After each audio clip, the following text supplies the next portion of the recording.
Welcome to this episode of the Practical Occult Podcast. We have our boy Kerry Wisner here, author of more books apparently than I realized. Um, but we have author of The Willow Path, Horns of the Moon, The Art, Eye of the Sun, and he said there's a book forthcoming in his Egyptian kind of magic. But we're here to talk to Kerry about traditional witchcraft stuff, about Egyptian magic, about how these things can blend together in his personal origin story, I suppose. So, Carrie, first question we ask anybody. You could grab a new occultist roughly by the shoulders and shake them violently and tell them one thing you feel like they need to know to make their practice better that you see lacking. What would that be? Boy, that's a really tough question because so much depends on what they actually know. But I think as I really think on that, uh, be patient and practice a lot, study a lot, but be patient and be kind to yourself. This stuff normally doesn't happen quickly. Now, having said that, I remember when I first got in, the first couple of spells I did, oh, they worked like that. But then after that, I had to work at it. And I remember a teacher of mine, she used to say that it's almost as if the spirit set it up that way to get you interested. But I would say to anybody really getting into this is don't get caught up in the fluff of what you see on the internet. Really take the time to study. Be careful if you decide to get with an actual teacher because there's many that really don't know what they're talking about and will try to take you for a ride. But for the most part, be patient, practice. It's like it's like you watch a famous athlete on the television or you're out at a stadium and you're watching them and you're going, I'll bet I can do that. So the next day you go and you try to mimic those moves and you find you just can't do it. It's too hard, or maybe you think the guy was faking it or something. That's how it is with magic. People look at that and they see magic. They see somebody claiming they can do these things and they think, well, why can't I? I've got the book, I can do it. And then they get frustrated because it doesn't work right away. And it's just like being an athlete. It's just like being a musician. You have to practice. We all have the ability and the aptitude to a point to perform magic. It's a natural function that we all have. There's nothing unusual about this. But like everything in life, you have to practice, you have to work at it. You've got to keep it fun too, because if you get bored with it, you're not going to last. But if you can, um, the the rewards, both not materially, but more on your development as a person and where you will find yourself intellectually, spiritually, emotionally are so great that it's well worth it. It's I've spent my life at this and I don't regret one thing about it. But I think that's what I would say is be patient and Well, practice and be careful. I think that's great because as someone who teaches myself, I have noticed that a lot of people wanted it now or wanted whatever, or, because I've also been at this for my whole life. And I have had students who are frustrated who are like, why doesn't it work for me like it does for you? I was like, well, you weren't a crazy obsessed fiend about this for, decades of your life. Like calm, I remember I told one, I'm like, if we were the same skill level, that'd be my problem because that would mean that I wasn't doing anything. And indeed, you will find, which is the reason why so many teachers fail at this point, is you'll find not only people being taken for a ride, but people just not teaching anything that works. You have people who are like, Yes. I've been high priestess of such and such for 30 years, and you're like, and you have nothing to show for it. You, Yeah. your magic simply doesn't work. And so here's a question just along that tack. How often do you see that kind of thing? Because obviously you've been in the game for a minute. And how often do you see people who've essentially wasted a life at this? Oh boy. I don't want to get too deep in the weeds there because I've known a lot of groups. I've known a lot of people. I think many of the people I've come across were good at certain things, but their egos made them out to be, or they began to believe that they were good at everything. And so A waste of time? I don't know about that. I think what the waste of time comes when these teachers begin to become narcissistic and take advantage of their students. I've seen that over and over and over. And I'm extremely leery now because I've been the victim of that myself. And now as a teacher, and I try very hard not to fall into that trap. Um, it's so easy for people to look up to you and to think of you as some kind of a Grand High Poobah Druid or something like that. And you've got to step back and realize you're just a person. And I see that a lot. So then there's the other end of the spectrum where you see people that get into the more new agey stuff. And that's so, I mean, everyone needs a place to start. And I can see why people would go to that because it does give you a start. It's where the curious go. But if you just stay there, it's so mixed up with different ideas and concepts and beliefs. It's like adding too much spice to the stew, and you just end up with a mess. I'm not saying it doesn't work, but I'm saying you're going to get psychic indigestion. It just turns into a mess. And so I like to focus on those things that are proven, that work for me. And so I really focus on, as I think we were talking earlier, really three main areas where I've had a lot of training. But as far as saying how many people I think have wasted their life, I don't want to go there. I could name names. I've known a lot of the people. You'd probably recognize their names, and I just don't want to go into those that territory. You know what I mean? Well, sure, yeah. I wasn't really asking you to like name names, Okay. because everyone will have those opinions. It's a thing that because Allison and I we were talking recently about how given the way the world is changing, expertise in magic is more important than celebrity Yes. in magic. Because Yes. to quote a good friend of mine, Joel Adafon, when your life has stakes, your magic is stronger, right? When you need it to work, when it must work, you will seek out systems that were designed to work, right? That weren't that there wasn't a question of it because people relied on this. People put everything, all the eggs in that particular Yes. basket, and it had to work. And Yes. I notice in my own career, in my own training of people will have not just horror stories, but disappointment stories of like, I spent all this time in this system and it doesn't work. Like full stop, nothing happened. Or they'll do something else and be like, everything happened. So an interesting thing to speak to your books, your three books on traditional witchcraft, I own them, I've read them. I think they're very interesting because Thank you. they present not only a very complete system, of magic from the ground up, pretty much.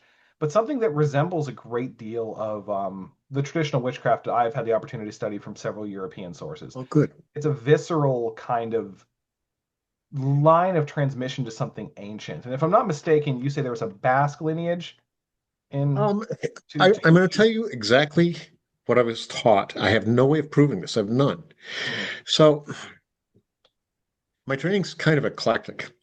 As I mentioned before we started here, I got interested in the occult. I was very young. I was about 12, 13. Found a book on ghosts, and I thought, whoa, and I'm going, if one of these stories is true, it changes everything.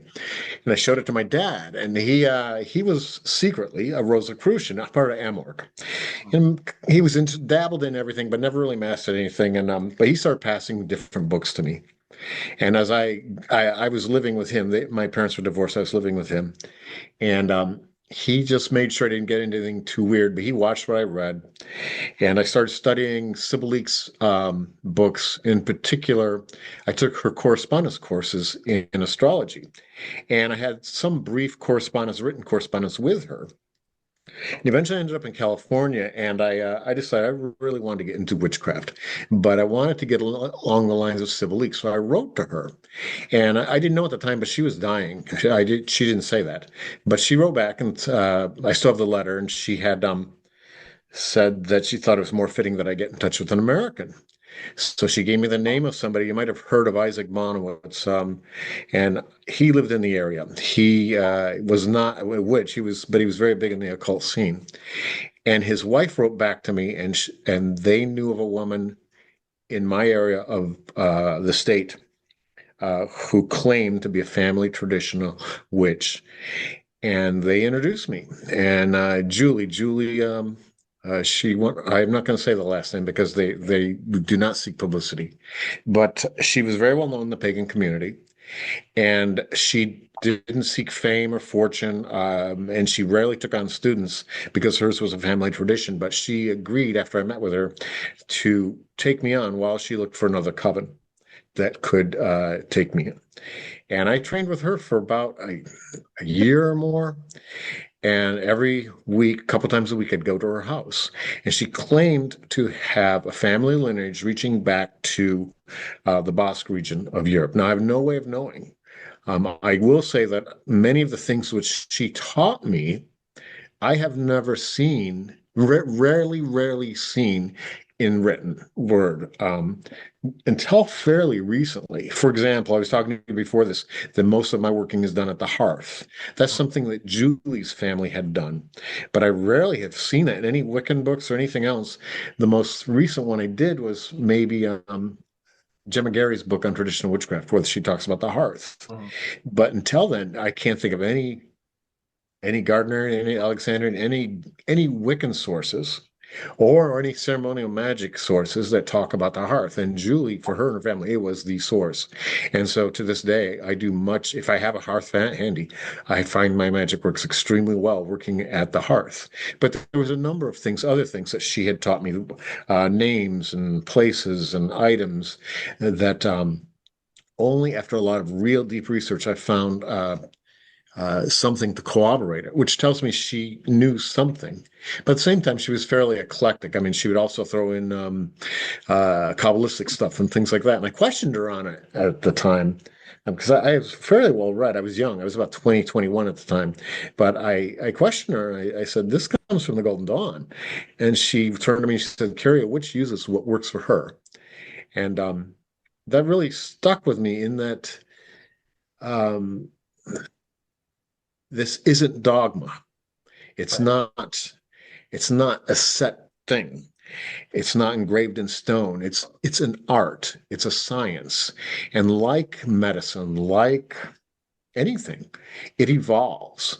So you try this, you do this, you have what you stand on the shoulders of the people before you, and you learned from them, and now you try different things and you see what's going to work. And that's I think why a lot of it evolved. Now, eventually I went, Julie, it turns out Julie was dying at the same time and I didn't know it. And she found a coven that was this mix of Wiccan, Celtic Wicca, Mhm. and traditional witchcraft. And was initiated into their group and Julie passed on.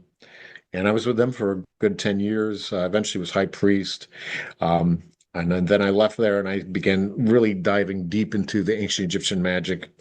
In time, I got very involved in Hermeticism and initiated into a contacted order, not Golden Dawn. And so to this day, I've returned back to my roots of traditional witchcraft because in my mind, it seems to be the most effective as far as making things happen on a material level. And I use it a lot. But all three of these blend together traditional witchcraft, Hermeticism, and ancient Egyptian magic in the processes of what I do in the system that I have put forth in these books. So when you read those books, they really are a codification of my 50 plus years of practicing.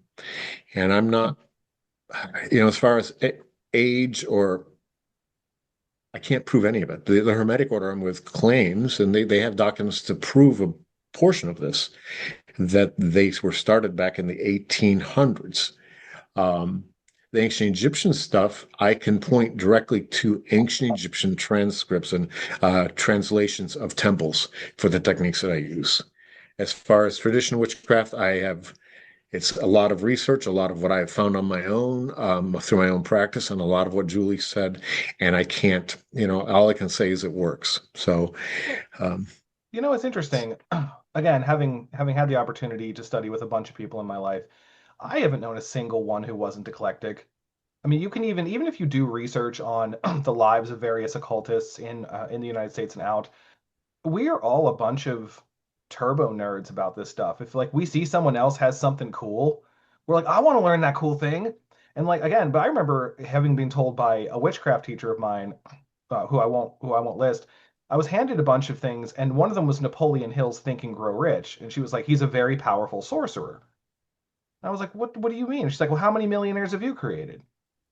And this woman, I mean, we're talking about like animal heads on stangs and the whole nine yards, like ancient stuff, but like she wasn't herself afraid to learn other systems, use it, Nice. incorporate it, because really what it comes down to is I don't think anyone, and this is kind of a fallacy, I believe, of the modern world, where we want a pure tradition. People want like the Yes. pure shit, the oldest shit, the best shit. We have a wonderful luxury to demand that where no one else in history, to my knowledge, has ever cared specifically outside of a Christian magical religious context that I can actually point to, where they're like, I want the language of Adam, I want, the early this. But outside of that, in terms of like just functional stuff, I don't think anyone really gave that much of a shit where how old something was or whatever. 'Cause it's about it works. You know what I mean? It's the Grand Master of our order, in the Hermetic order. He says magicians are natural born tinkerers. He says we're always changing it and tinkering with it, and that always rung true to me because it just seems. I mean, again, it's science, it's technology. So you've got this widget that's working well. How can I make it better? How can I do more? And I really think that's what magic is. That doesn't take away from the power of the older magic. In fact, you're building on what they taught us. But having said that, I do look back at ancient Egypt, and ancient Egypt seems to be the root of so much of Western occultism. And I will say that theirs was a heritage that they did look back and seek to maintain a certain standard. And they did for thousands of years. It wasn't until really after the Ptolemaic period that it changed dramatically. And that's when you had so many different cultures coming into the Mediterranean, into Alexandria and places like this. And that's where you see the birth of Hermeticism. You see the birth of the Greek magical papyri. Kabbalah comes from that basic time period.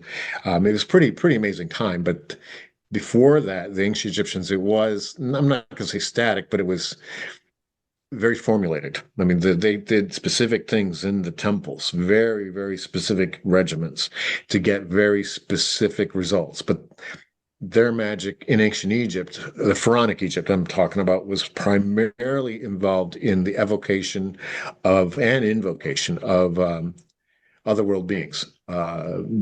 Beings of a more complex nature than us, or what we today would probably call gods. But that when I look at it, I think that's where the exception is.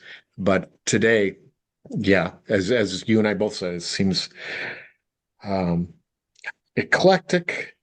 But for me now, at this point in my life, I'm trying to figure out what really works. How do I make, right? This just happened. How do I make it work even better? What more can I do? We're doing a lot of work with a familiar spirit. And this spirit has been with me for what, 10, 15 years? And over the last year and a half, I'm trying to get to the point where have full physical manifestation.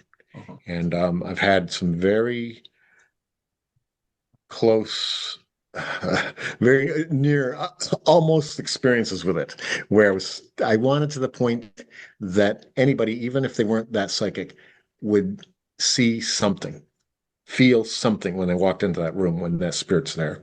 And I'm getting very close to being able to uh, get that spirit to the point where it has enough power to do that. And so that's one where it's an ongoing process and I'm developing. I'm looking at the older rituals. What did they do? How did they do it? How can I apply it to this goal here? And what kind of results? And I keep detailed notes in my notebooks of what's working and what isn't working. And I know sounds crazy. Oh yeah, that's It that's. I think that's does. what we all do. I think I think we all. I mean, I don't know. It's funny. You say tinklers. I always say meddlers. You know what I mean? I mean, Yeah, yeah, right, I'm right. a little more about it. Yeah. I'm the So same way though. I'm always looking at the magic and saying, how can we make this stronger? How can we make this faster? How can we make the results bigger? And a lot of that has to do with, just asking spirits like, what would make this better? Yeah, no, communication with them is important. Testing. One thing about physical manifestation that's interesting that I've personally found is it's harder for them to show up in places with a lot of electric light, and it's harder for them to show up actually with 5G Wi-Fi stuff. oh, Because interesting. I think it's so if you've ever done it, not to derail it too much, but if you've ever rented a cabin in the middle of the woods, and then gone deeper Mhm. to the forest where you can see all the stars, Yeah. and then you summon these things. You'll see that because you have to think about too, like where in the world are there still UFO abduction stories and things like that? Those places of quote high strangeness are actually places of normal amounts of magic that aren't as that aren't quite as knocked over. Because even if you look at old medieval grimoire or Renaissance grimoire sources where there's this debate, right? Can the spirit show up when there's a storm, for example? Mhm. Like, can it manifest fully if there's bad weather? Does the moon phase need to be this or that? This was like an ongoing debate amongst people.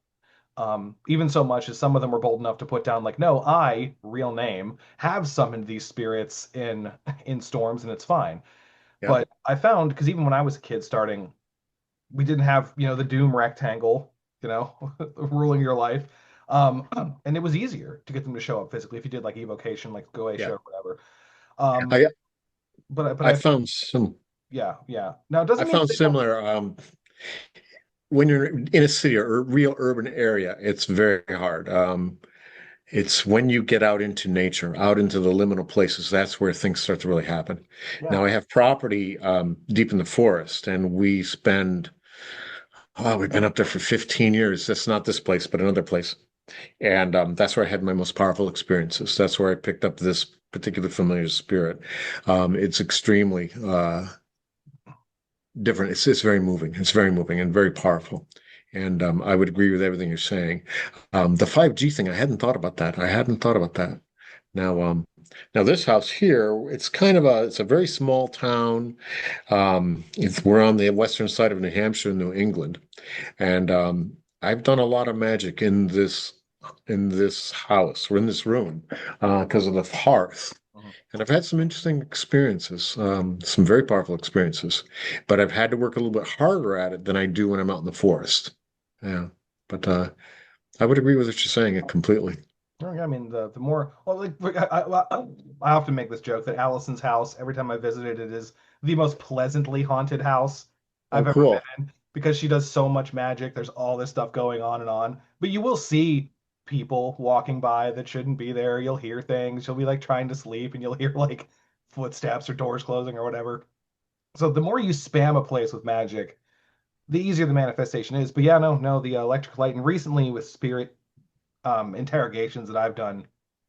I said it like it was a cruel thing. It wasn't. The 5G thing was brought up. Now the way they described it was the bands of your collective minds trapped in machinery and expressed outward. And I'm like, you mean this? What comes from this or what this touches? And they're like, yes. I'm like, oh, But I wonder if it's not the machine. Is it more the way we have begun to program our minds to think? Where to me, when I was a kid, it was easy to pick up a book and just read it. yeah. I don't know many young people today that can do that. That do that. They're so caught up in sound bites and quick scrolls. And I'm wondering if the mind has become so programmed to think like that that you can't, we're not allowing ourselves to go into the states of consciousness necessary to make those connections with other world beings. In in my experience, partly through Hermetics, partly through what I've learned, is that everything is conscious. Everything is consciousness. I'm very much an animist.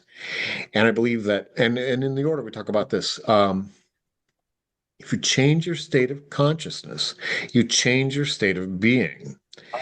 And then you can begin to perceive those other realities just beyond that which we think of as physical. And the more you can go into deeper states of consciousness, whether trance state or just altered states, and I'm not talking drugs here, the more you can experience that. But I tend to think, and I'm just as guilty now as that stupid phone. You go up, and your brain is just click, click, click, click, and you're not going into anything deep at all.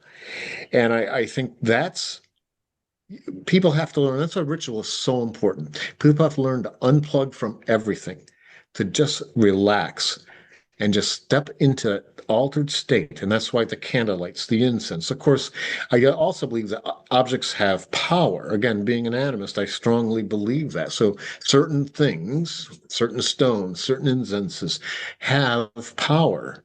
But a lot of it is it lulls you into a place where mentally or in your consciousness, you can step beyond this material realm and merge with those that are just beyond it and become more aware of it. And that's where things like traveling in spirit or astral travel, things like that come into play. And that can only happen when you can slip into those altered states. Generally, it can only happen at will when you step into those altered states. So I look at our society and I'm going, I think it's the way we've conditioned ourselves. That's the way our society is. Plus, the way modern humans today, our society today is so materialistic. They're so focused on, I mean, they no longer talk about the mind. They talk about the brain. And I just don't buy that. The brain is the organ of the mind, like your eyes are the organ that allows you to see light. They're not the light. And I think our society has become so physical and materialistic in every aspect that we can't even conceive of realities that are just beyond. I think it's very hard. Where 300, 400 years ago, when folk magic, cunning magic, traditional witchcraft was very much a part of daily life, it's because they perceived reality different. They saw that there were spirits in the land. They knew there were certain powers. So when they did a spell, it was just their way of life to survive, to thrive, to make things happen. But they didn't have that conflict that we have. When you look at the old witch trials or like the writings, some of the books that are written about Isabel Goody out of Scotland, and you read those and you go, well, what part of this is material and what part of this is fantasy? Because one minute she's talking about interacting with people, next thing you know, she's going through keyholes and she's seeing certain spirits. The reality in my mind is that they didn't have the conditioning we did. So when they had psychic experiences, they were describing them as real, just as real as if you walked in through the door. Now, I've had that happen here. I'm doing ritual, it's a physical room, yet I will at the same time suddenly have what I feel are experiences where entire doorways or portals, I hate that term, open to another realm, another dimension, and beings, forces, energy, light is coming through. And if I write it in my journal, I'm going to say I did this ritual and this is what I did. I lit the candles and these beings were in the room and they came through. Now, somebody reading that years from now is going to think, well, which is real and which is fantasy? And I, as the person experiencing, say they both were real. That was real. But I think today, and goes back to your initial question, today, our society has been so focused on the material that we can't even begin to step out of that idea to think that, well, maybe there's something more. So then when somebody has those experiences, that's psychological. Clearly you got some kind of problem. It's some deep-seated emotion in your brain. You must have had a trauma in your childhood that affected your brain. It's not firing right. Let's give you that pill and help you with it. And I think, so going back to your original question of what would I tell occultists starting out is get away from that paradigm. That's not how most people in the world, even 200 years ago, saw reality. And it's not how the sorcerers, the magicians, the priestesses and priests of Egypt, that's not how they viewed reality. It was both. reality was much bigger and more encompassing and outside of this. But we've just boxed ourselves in with these machines and this technology to the point that we can't see the forest for the trees. See, I'm babbling again.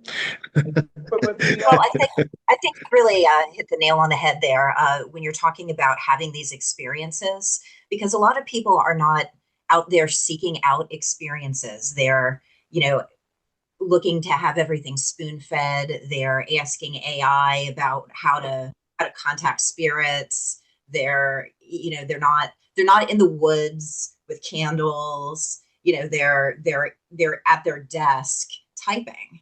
And that's already a limiting factor. Um, right. because you got to be out there having the experiences. You do.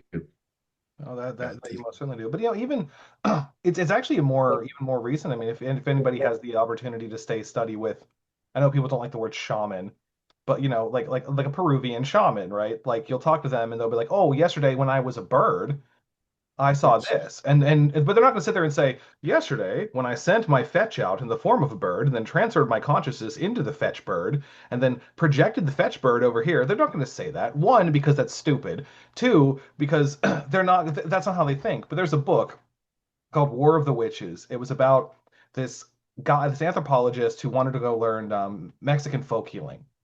Ended up going to this small town, and he ended up studying with two kind of diabolical witches, like they were kind of evil. But the way they describe things, like, oh yeah, this is the gate to the underworld, and they'd have like a little spirit house. And they're like trying to explain to him basically the process of astral projection. They're like, yeah, just fall into it, just stare at it for long enough, and you'll fall into it, and then you'll be in the underworld. And I'll meet you there. And so he does this, has a visionary experience, and then the teacher knows what he saw because he was there. He was like, "Oh yeah, I was there too. I saw the thing." And he's like, "Holy shit! Like this really worked." And he was like, "Well, of course it worked. Like Yeah. what do you think? I devoted my life to this because it's not real. Right. Like that's kind of a thing. It's the whole like our ancestors believed these things because what? The people who built cathedrals were stupid. Yeah. People who created the scientific method were stupid. You know what I mean? They weren't, because this is, and it's the thing I tell my students all the time. It's all real, all of it, all the Yeah.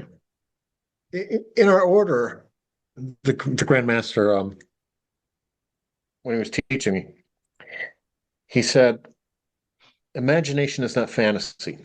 He said, you got to get, and he, by the way, he's a trained psychologist. He said, but in magic, he said, imagination is not fantasy. It's this fantasy are the stories we tell ourselves to entertain ourselves, to, whatever. You watch a movie, something that's fantasy. He said, imagination is the faculty of the mind that allows us to perceive other realities, or as well as to project energy into forms into those other realities. He said that's imagination. Fantasy is when you make up those stories. And I think that always stuck with me because imagination is image making, imagination. And or fantasy is once upon a time. And uh, I think today our society equates the two together, but they're not the same. When you think you imagined something that just went by the corner of your eye, you probably actually perceived something that doesn't necessarily have substance in the material realm, but doesn't mean it's not real. And I think that's so important. But I think, again, as we've been talking, so much of our culture has turned away from that. And so now now we as magicians and witches try to teach people that, that's where you meet these brick walls. That's where so many people just starting out just can't get beyond it. And they won't do the hard work of the daily meditations and visualizations to try and to get there. Your shaman that you're talking about, I mean, it takes work to get to the point where you can feel that you're actually projected, that you've actually moved into spirit. And a lot of people just don't have the mental focus. And it's because they haven't taken the time and don't take the time to do the exercises that are part of this calisthenics of the magician or the witch. And yeah, I don't know what I'm talking about now. Yeah, I think with in some cases where they're especially learning from books or things like that, they're not really setting the right expectations there about, the things you need to do to get to that point. And then when they do, not have that spectacular result, like, oh my goodness, the spirit is standing here and I can see it as clear as another person standing there. The results that they do get, they doubt. So there's a lot of, I must not be doing it at all if I didn't get the most powerful results, due to a lack of expectations being set Yeah. properly. And I'll say to this day, I mean, I've been doing this a long time. There are times when I do everything and nothing happens. And you go, what did I do wrong? And then there's that party going, well, have I been fooling myself all these years? But then there's other times when you do it and it's just amazing. And so now at my point, go, okay, what was the difference between the two procedures? What was I missing? What was it? It wasn't that it doesn't exist. It's that something was different. Something was off on that other time. And so I tried to look at it very scientifically. What did I do differently that made it so it didn't work? Or if I had conversely, if I have a really extraordinary circumstance, what was different that made this so powerful? How come? And I don't. I think that's the stuff that the private, the seasoned occultist and witch magician really focuses on, and I think it rarely gets out there into the public. It rarely gets out there in books. I know I don't write about a lot of that stuff in my books, but yeah.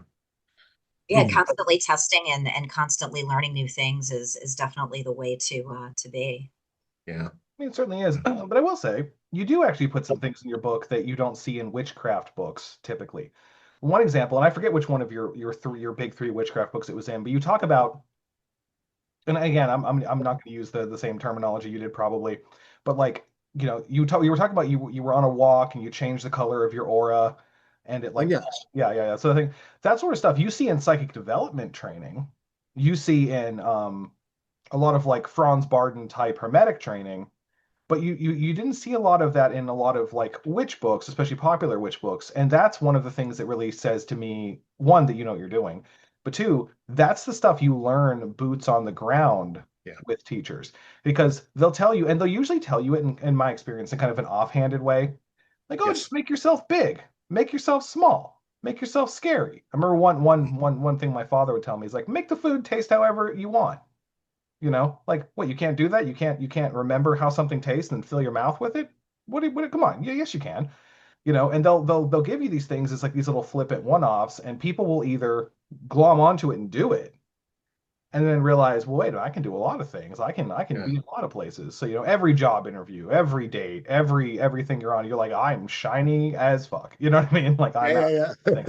But the thing is, you bring that kind of thing up in addition to giving, tool construction. The Horns of the Moon book of yours is one of my favorites because it talks about, because I don't see often the lunar mansions as such spoken of in a sort of animistic way like you did. And that's a huge chunk of a lot of witch traditions out there that aren't written about. That was actually for me one of the proofs that like this dude learned something real that came from something perhaps not as fluffy as other things, because that's something that like that I've only been taught by people, by like individuals, and I saw that in there and I'm like, oh, this is the business. This is, I think, in my opinion, Thank of you. the trilogy, that's the strongest one because of that. Not that any of them are less than awesome, but Well, thank you. Thank that'll you. I wasn't when I wrote that. I wasn't sure. I didn't even know where that book was going, and I was almost didn't put that chapter in. Talking about the ladies of the moon, because it's kind of personal.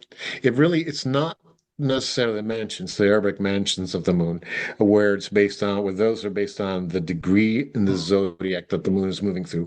Rather, what this is based on is really the phase of the moon or the angle of the moon to the sun, and through waxing full, waning dark, and each single day and what those meanings are. And that comes from I'm extremely familiar with the mansions, by the way, extremely familiar with it. We use it a lot in the order, but I find this works better for me because it really relates strongly to the feminine force.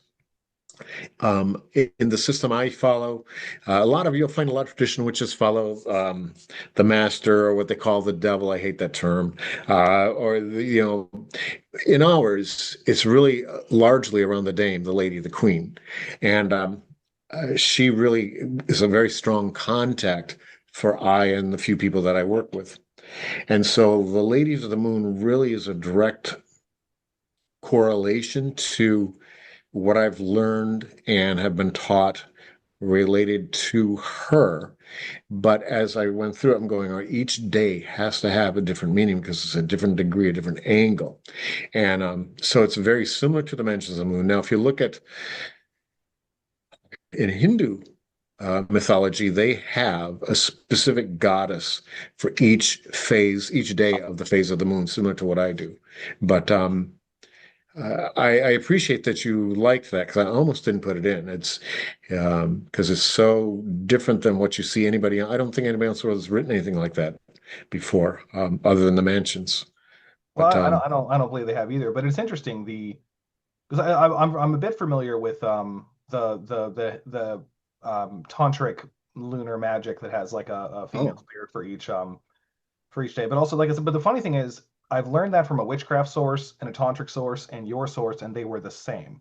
oh, interesting. Like the meanings were the same. Not perfectly identical, I will say. Some of them were a bit also depends on like who was teaching you. They have individual focuses, of course.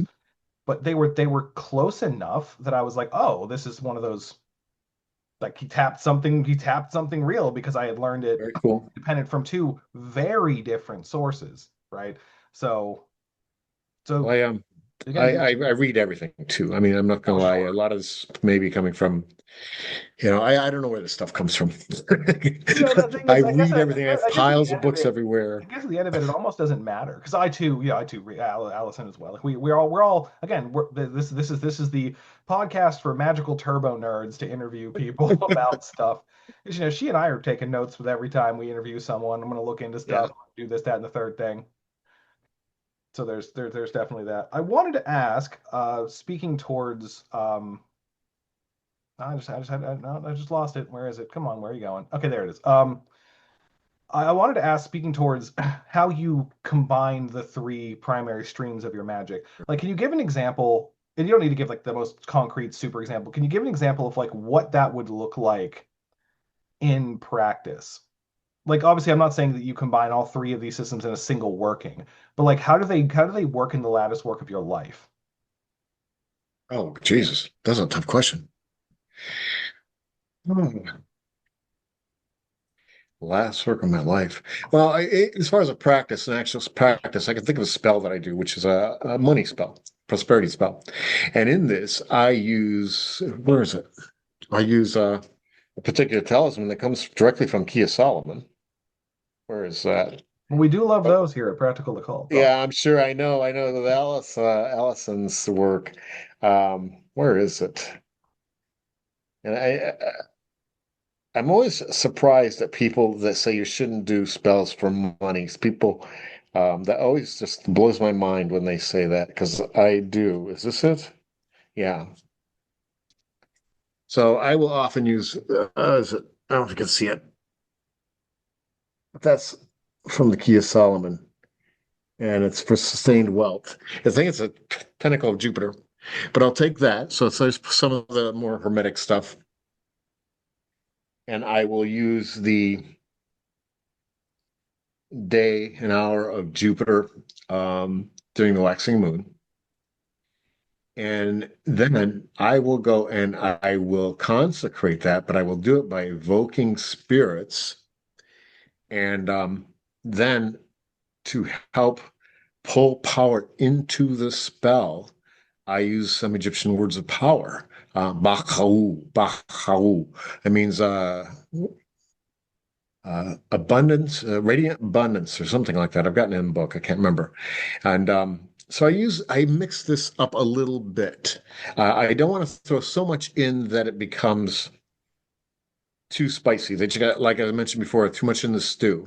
But I will put the three together. Now, As far as the lattice work of my life, boy, I mean, I guess a good example is when you look at the bodies, as I understand it, that we as humans possess, and the idea of working with these different bodies, and again, astral travel, things like that. In the book, I'm not really trying to promote the book. I'm just saying it's in there.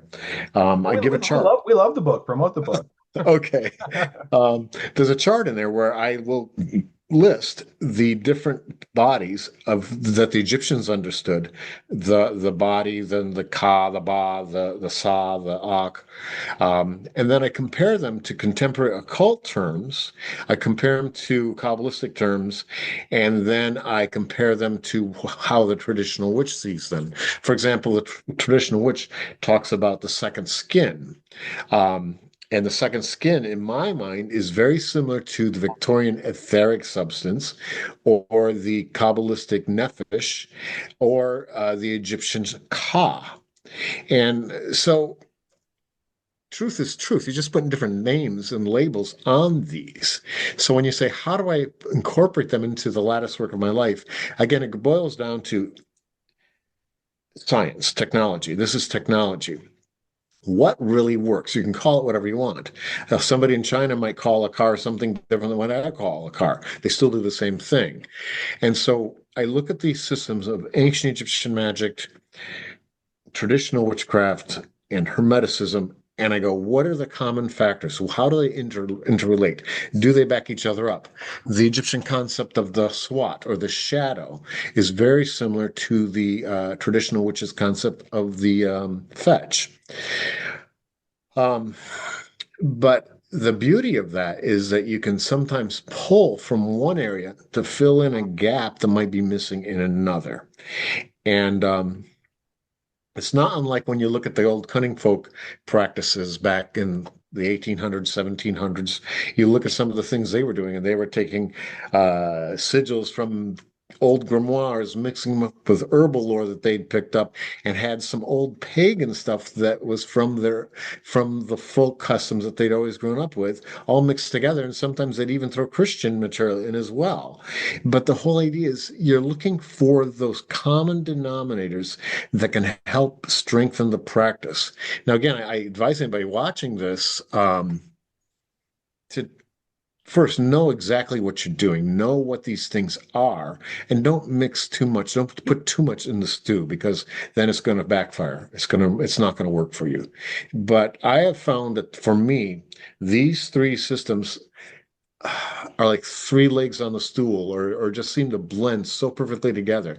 And I think it's largely because Egypt, in my opinion, and based on what some Egyptologists are finding, appears to really be the root source of much of Western esotericism. And it's from there, as Egypt declined and the priesthood began to realize, well, this is finally ending, that a lot of the occult schools started spreading. If you look at the works of Alison Roberts, her books, My Mother, Myself, she has a book, what is it, Hawthorne? It was a series of 4 books she did where she talked about this evolution when the cult of Hathor and how it had existed in Pharaonic Egypt, and eventually as the Pharaonic Egyptian period ended, how it went on to be taught in small schools. The priests began making small schools and went into Alexandria and whatever. And it's in those areas that you start to see some of these Hermetic schools taking off and moving into the Renaissance period. And that, of course, leads on into moving up into ritual magic blending with Arabic magic and with Hebrew magic, and all this comes together to what we have today. But I really believe Egypt is the source or the foundation, I'll put it, the foundation of much of what we do, and that eventually Hermeticism through the Renaissance moved into the urban centers in Europe. You had folk practices going on in the countryside, and it all just got mixed together. And people began to, I mean, you look at some of the grimoires, and they'll have Hermetic stuff in there. They'll have some what appears to be influences from Egypt, especially if you look at the alchemical writings and paintings of Splendor Solace. Um, but at the same time, some of these, for example, Key of Solomon, all of a sudden you're opening up and they're talking about shears and scissors, which is an old folk custom for divination. So you see this getting blended together. And I think that's why these work so well, because there was an evolution and a merging between them. And I think that what I'm doing is just an extension of that in our era. Yeah, yeah, there you go. That was a long answer, but a good one. But a good one. there you go. Oh, truly, truly. Well, it is about that time to ask you if you've got a practice that you'd like to share with us, or some wisdom for the folks at home to. Well, I guess I want to apologize because you'd asked me this before the interview, and I was going to do that, and I totally spaced it until just now. I think, I mean, we've been talking a little bit about spirit travel, and I think a simple thing that people can do is for traveling in spirit. And you see this in ancient Egyptian practice, you see this in Basque traditional witchcraft, and in the Hermetic order that I'm in, is the technique of projecting the fetch or the shadow. And it's extremely simple, but it takes practice. But in the order that I'm in, we call it the Watcher. And essentially, it's a technique where you need to be alone in a place where you're undisturbed. And you would take and lay down on the floor, a triangle of some sort. Now, you can take, if you use a cord that you wear for rituals, some groups, including traditional witches, wear cords. You could lay that down in a triangle form, or you could trace a triangle out with herbs or chalk. If you're going to do herbs, I'd probably do mugwort and wormwood with some vervain in it as well. And you probably would want some kind of incense. Now, the Unfortunate is a wonderful recipe for that. I can't remember, but it involved sandalwood, and I know she had vanilla in it, but you could go and use some sandalwood and frankincense. I prefer to take mugwort, wormwood, and vervain, and I'll mix it with sandalwood because mugwort, wormwood, and vervain burnt together smell nasty. Just smells nasty.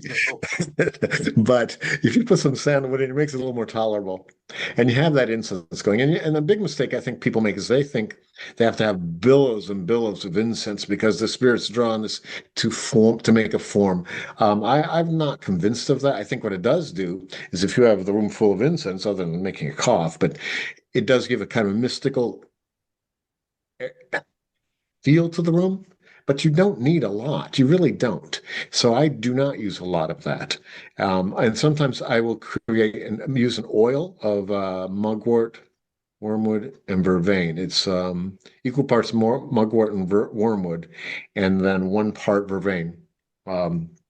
So like about half of what the others amounts were that you put in. And I'll anoint myself with that as well. You want to fast beforehand at least 3 to 6 hours.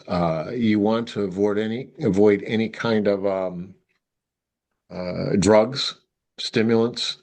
You can have a glass of wine, 1 glass of wine an hour before. Make sure you're bathed and clean. You don't want to have had sexual orgasm within the past 3 days because you want that natural serpent energy, that power within, that power of the land merging inside of you so that you can project that. But then when the time comes, you're going to stand in front of that triangle and you don't have to use any words or anything and just breathe slowly. I talked a lot about consciousness. You change your state of consciousness, you change your state of being.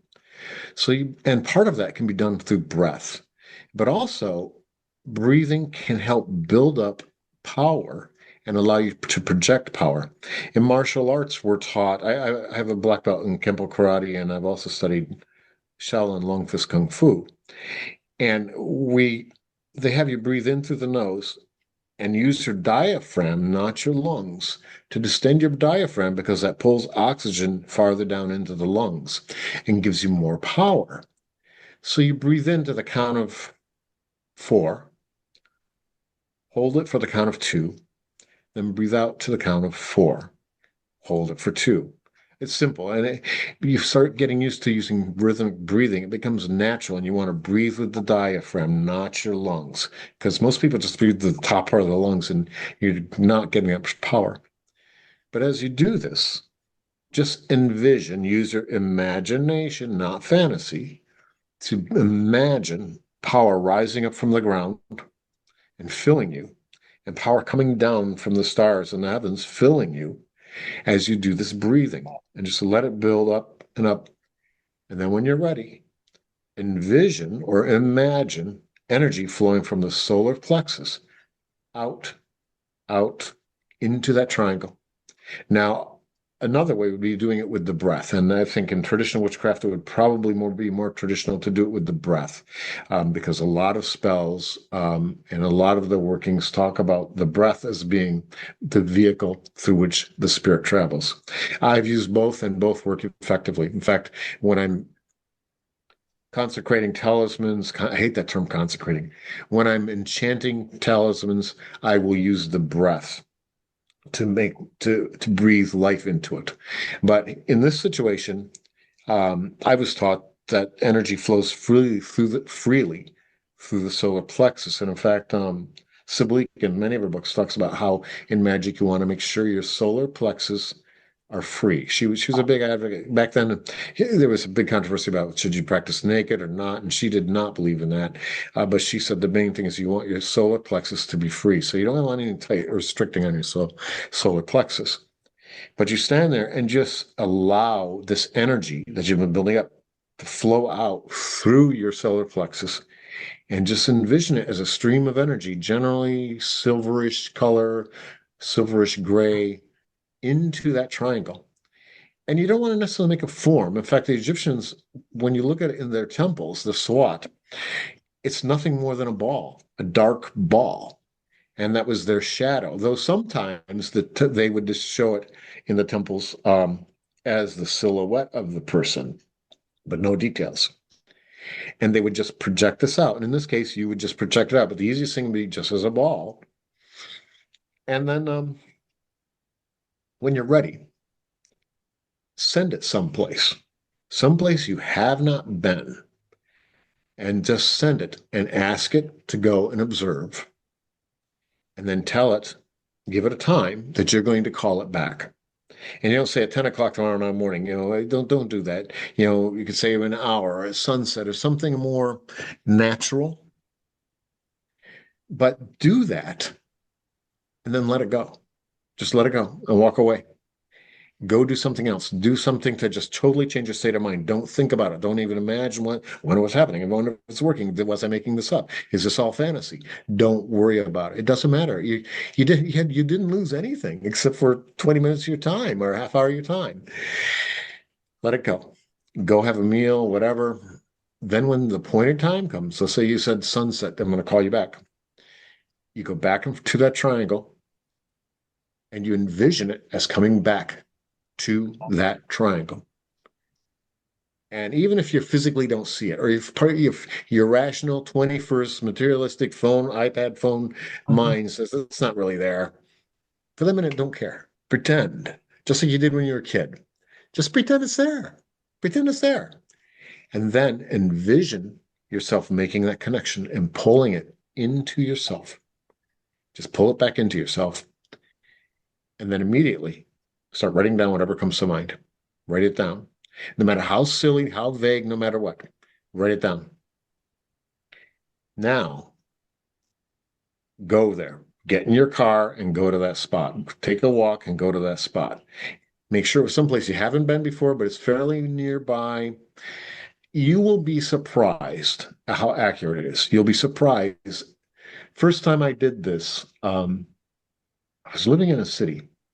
But I'd never been across this. There was a field across the river, and there was a small bridge you had to cross. And then there was something back behind these trees. I don't know, some buildings or something. So I'd never been there. So I sent my SWAT, my fetch, to go do this. Called it back. Wrote down what I saw. I saw tall gray buildings with balconies, certain types of flowers. And I thought, oh, this is fantasy. I'm making this crap up, you know? And so I went over there and I walked over there and it was exceptionally close to what had come to my mind once I'd called that in. These are the first steps to helping somebody who's just starting out to develop traveling in spirit or astral projection using the fetch. And there's nothing that breeds success like success. So when you sit there and you've written it down, you can't deny. I wrote this down before I went there, and there it is. You can't, later on, you can sit there and say, maybe I made this up. There it is. You wrote it down. And that's pretty powerful experience. Now, it may not happen right away. The first time might not work, but practice, be patient with yourself. You're dealing with that emotional, instinctual side of yourself when you're dealing with the fetch. So you don't want to berate it. You don't want to berate your subconscious. You want to make it fun, because if you don't, then you're never going to get anywhere. So you've got to have fun with this. Treat it like a game. Geez, I wonder if I can hit that ball and have it go in that hole. Oh, I didn't do it. Oh, it's no good. I suck at this. You don't do that. You keep trying. And this is the same thing. You got to treat it the same way. And you'll find that is a tremendous help to your practice because it's teaching you how to move energy through the body, how to use your breath, how to use visualization, how to project that energy, and how to trust these forces. And those are the first steps to then moving on to the more advanced techniques of traveling in spirit, astral projection. Because when you start doing that and you're actually merging with it and putting your consciousness in it and moving into other realms, you're going to find yourself confronted by realities that you just are really going to seriously wonder, are these real? And so you need to have faith in your ability. So when you come back, you write them down and you'll be surprised how much you can corroborate even in those experiences. And I talk about that I think in Horns of the Moon, I talk about some of my experiences with that. So I think that's the technique that I'd like to leave people with. That's a fantastic one, man. I mean, again, definitely after my own heart. I love things like that. But also, I mean, that's exactly it. Something that a person can do and have pretty immediate feedback with and go on. And as I always tell students and listeners, if you do these things, one, they take some time to develop, yes, but they don't take as much as you think, really. And two, do you not want to have cool superpowers? Do you not? I mean, no, objectively, like if you can do that, you have a superpower. Do you not want that right now? Yeah. I do, like that's why I did it. But yeah. So again, Kerry, thank you for your time. Thank you for showing up. This has been excellent. And to those at home, tune in next time. Kerry, where can we find more of this? Where can we find your books, classes that you're teaching? Sure. I have a website. It's gyasaesoteric.com. And on that, I list the books. I also try to put new material up periodically. And also there's a number of videos similar to what we're doing today. I put up on there. There's a contact page and I do see every contact that comes through and I try to write back. I try to be really good about that because I remember when I was first looking how hard it was to find somebody. Beyond that, Troy Books is publishing a number of my books.